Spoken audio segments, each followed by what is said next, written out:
I'm really looking forward to speaking with my next guest, and he is Ari DeWolf. He's the outreach director for Do No Harm. So we're going to talk to him about what exactly his ministry, if you will, I believe that's what it is, entails. Ari DeWolf, welcome to SNC tonight. It is a privilege. Thank you for helping us have a national dialogue on these issues. There's no escape Absolutely. anymore. Every family, every community. So let's talk about and figure it out together.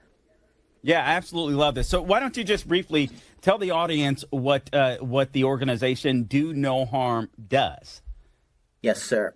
So we're a collection of Americans, whether you are a patient, whether you're a physician practicing in the most well-to-do offices on either coast, it doesn't matter, right? We are all seeing the same thing. We're seeing politics enter a place that we're grandma, right, is supposed to be taken care of, and the baby is supposed to be delivered. And so it's amazing finding true diversity, diversity in thought, diversity in regional background and institution. That is where our strength is in this country, and it's being rediscovered in civil society through groups like ours.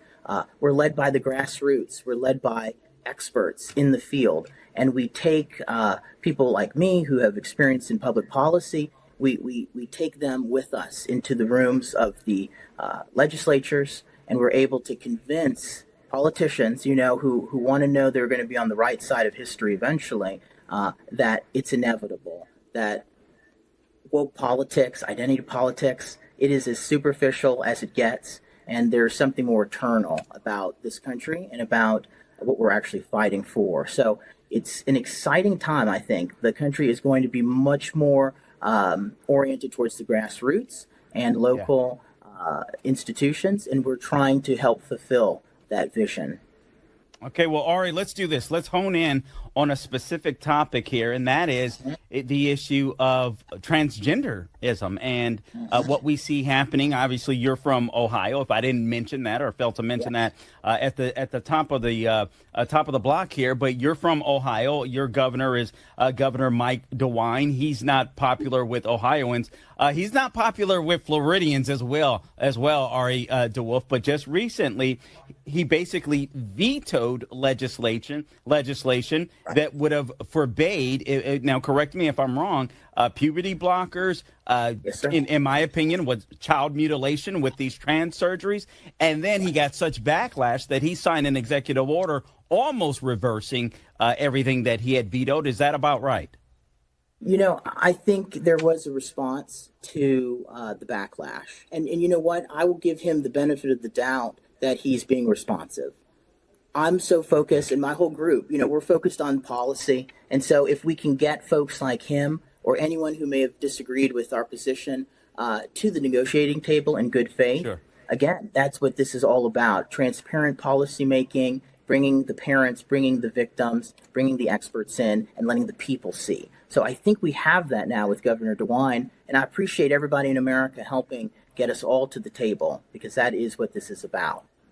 Okay, and that's a fair point, because your goal, obviously, at Do No Harm, and you can find their website, donoharmmedicine.org. And one of your missions, obviously, or your main mission, I suspect, is to keep, as you mentioned earlier, politics out of the doctor-patient relationship, out of the hospitals. Talk to us about how that looks with this trans craze that we see happening across America right now that, frankly, places in Europe are abandoning.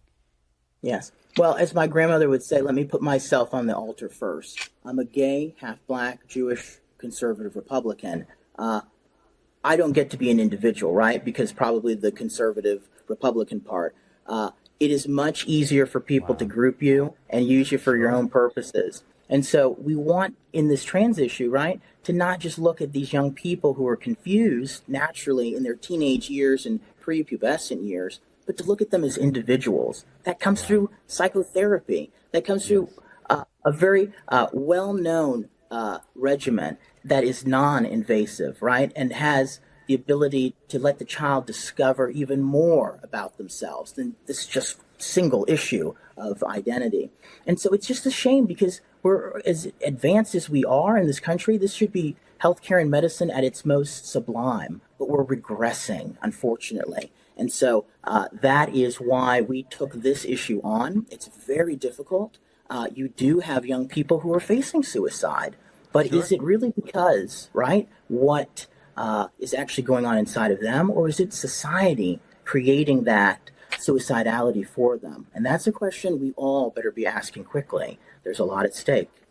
Yeah, I think you're absolutely right, and I think that is a very good question. We only have a couple of minutes left. Are you concerned about the permanent damage that will be done to some of these young patients? Not just the physical tolls, but the mental tolls. And then after that, I want to talk to you just real quickly about Obamacare and the effects of that in the healthcare industry. We only have a couple of minutes, so if you could, let's get those answers in pretty quickly. I'm sorry. Yes, sir.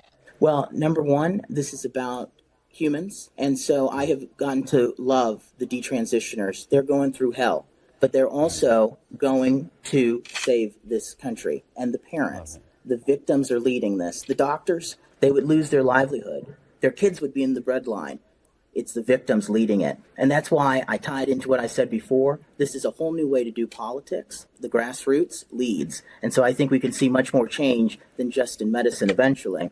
To your second point about Obamacare, we know that there are so many strange arrangements made for the courts to entertain memorandum that they would never normally entertain. And somehow this issue of trans identity has a lockbox around it. So I think Americans might want to figure out how that just happened. And I'd say it's rather dubious, if I can be a little teaser.